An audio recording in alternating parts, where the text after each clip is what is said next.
Now, Chris, it felt good to watch basketball last night. What was your biggest takeaway?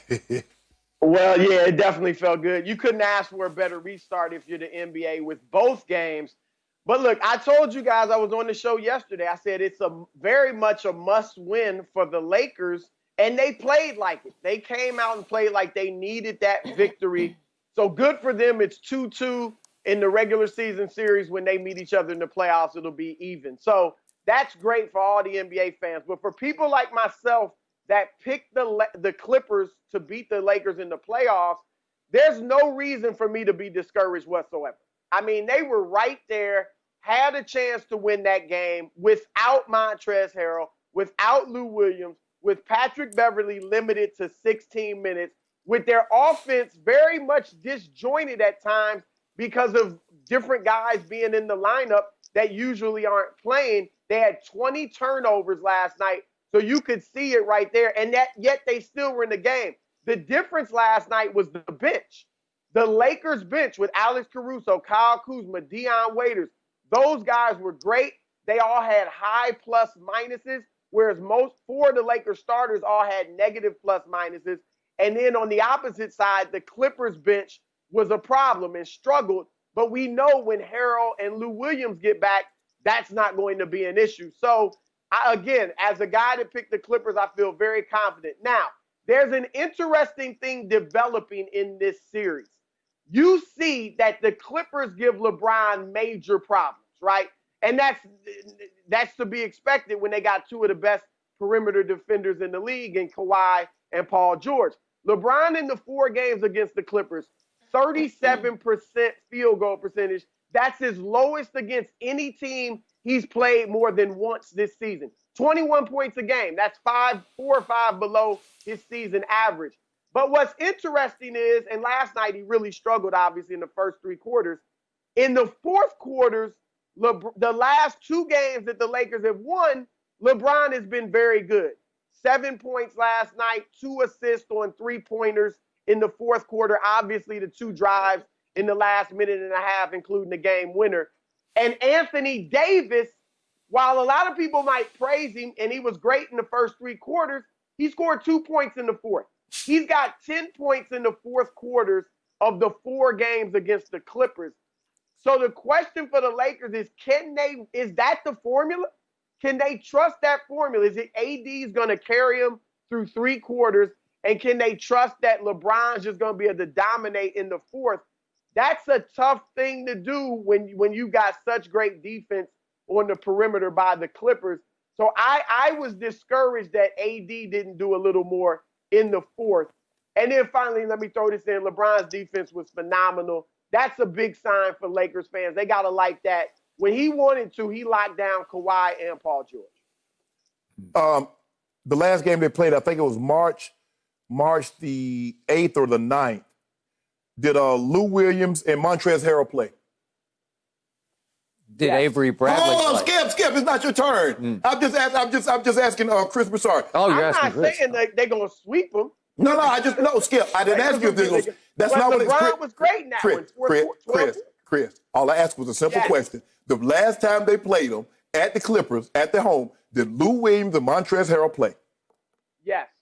And what was the score? What was the outcome of that game?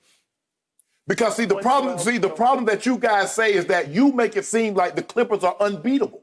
Oh, they get all these guys. All I know is that they had 2 superstars. They had 2 of the top 10 players in the NBA. We got 2 of the top 10 players in the NBA. Okay? But after that, they got more. And you know that. That's the difference. Do I believe LeBron? I believe, when I watch these games, I think LeBron James makes a concerted effort to try to get Anthony Davis off first. And in the process of doing that, he throws himself out of a rhythm. And so if you look at last night, what was he doing with the ball? He almost every time he came down the court, he's trying to find Anthony Davis because he knows they have no answer for him.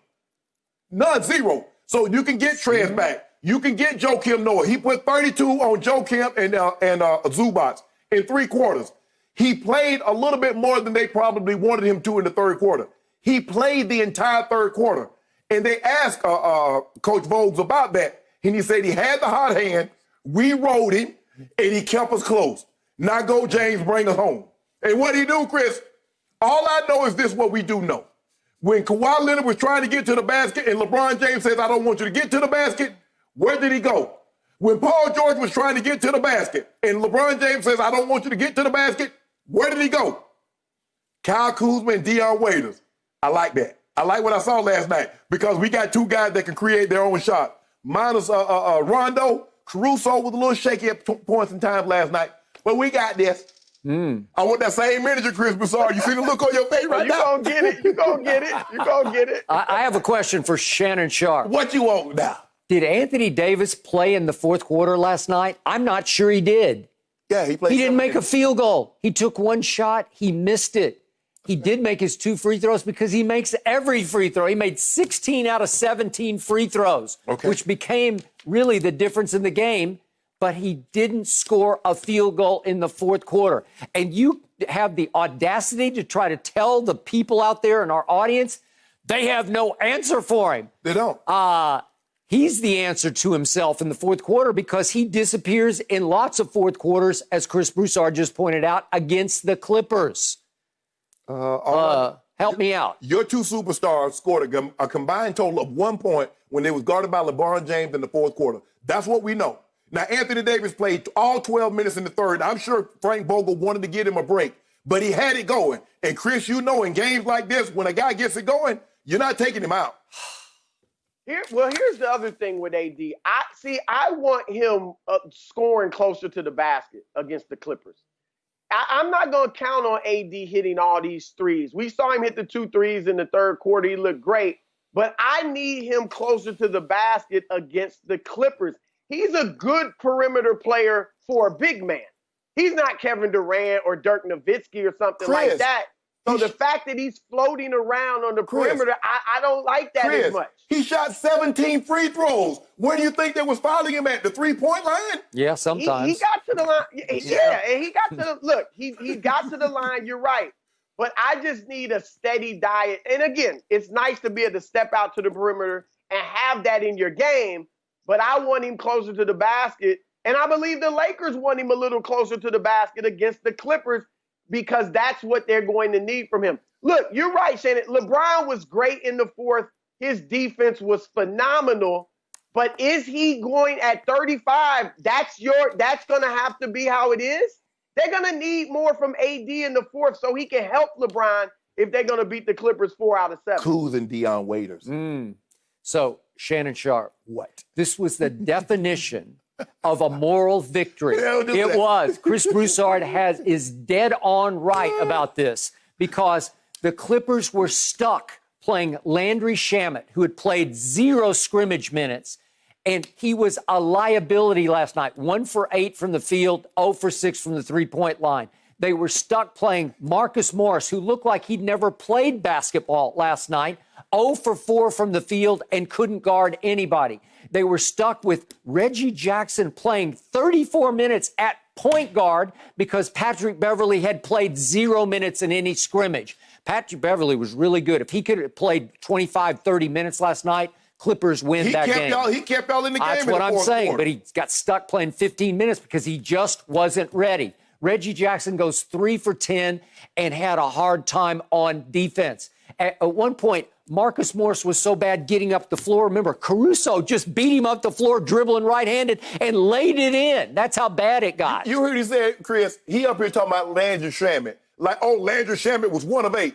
Just because Landry Shamet is light-skinned, that don't make him Steph Curry or Klay Thompson, okay? But he is a starter for the Clippers. Okay. He's pretty good. Yeah. And he was pretty awful last night.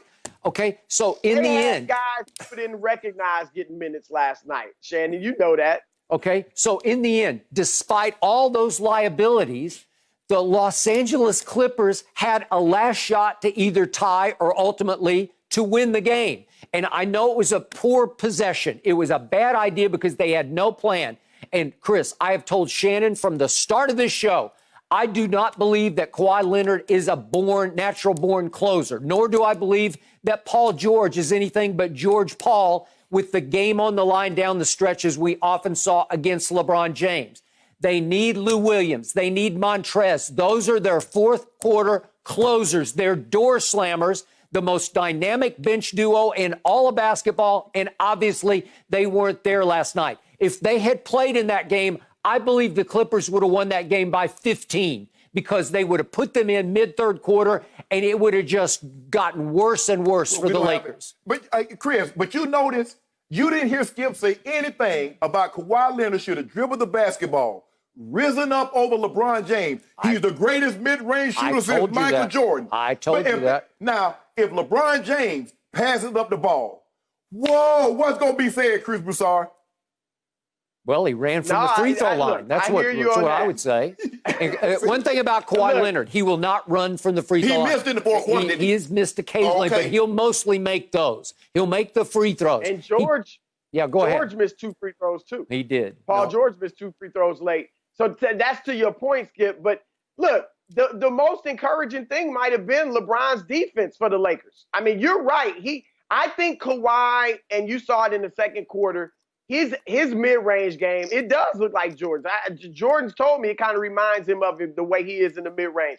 And so that was strong, but the way he gets that space with a lot of guys is big by his strength. Yeah. But LeBron is at least as strong, if not stronger, and he can keep him from getting it. Mm-hmm. But the thing is how LeBron's not going to be able to guard both Kawhi and Paul George, nor is he going to guard him for 35 minutes. No. So that's the challenge that the Lakers are going to have. Malcolm X said by any means necessary, Chris Broussard. So if we got to guard him for 35 minutes, you already saw what we did last time we played him. In a 7-game series. And we might have to guard him that minute for 9-game series. We getting up out of the West. So, Chris, I've got to burst Shannon's bubble here because one last time, we got to take a look at the quote-unquote game-winning shot by LeBron James. It was the luckiest, easiest game-winning shot in the history of basketball because he throws up a horrible shot.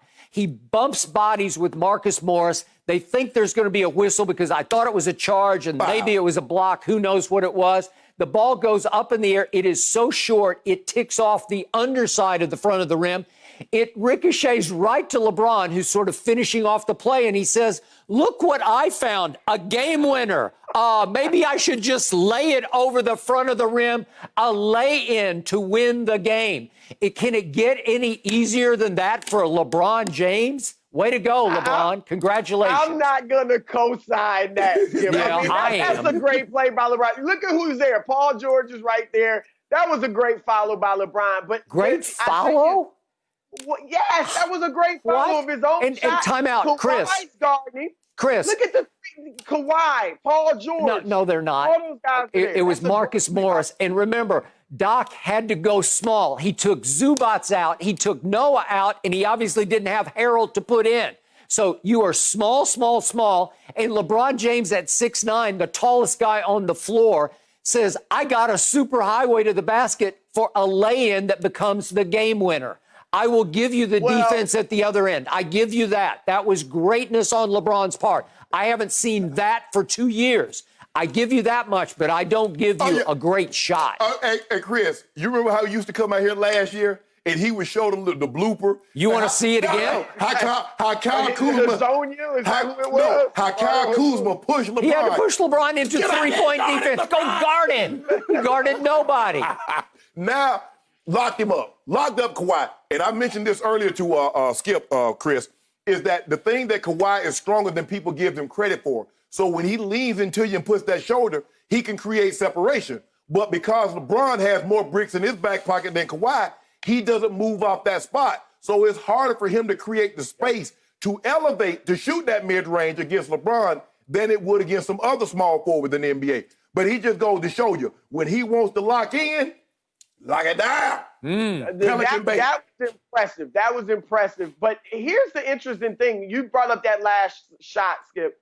I think one of the reasons that the Clippers give LeBron so much trouble with their defense is that LeBron doesn't have that mid-range pull-up like Kawhi does, where he's going to a couple hard dribbles and just pull up. He's typically either going all the way to the rim or going in the mid-range and then kicking out for a three. Yeah. Right. And you saw that shot was kind of awkward. It was like off 1 foot and then he followed it. So that is a challenge for LeBron because they can guard him at the 3 so he doesn't get open threes. But then in the mid-range, you see he had mid-range shots last night, but he doesn't pull up and take them because that's not really his game. But see, they try to do the same thing they do to Giannis. They try to build a wall to keep LeBron from getting all the way to the basket. So he's like, okay, I'll kick it to Danny Green. I'll kick it to Caruso. I'll hit AD for an open 3. Guys had some great looks last night, Chris. You must admit. Dion Waiters, Green, Caruso, AD, they had great looks at the 3, wide open 3s, and just missed them. I don't believe we're going to shoot 11 or 30, 11 or 36. That ain't going to happen again. Download the all-new Fox Sports app now.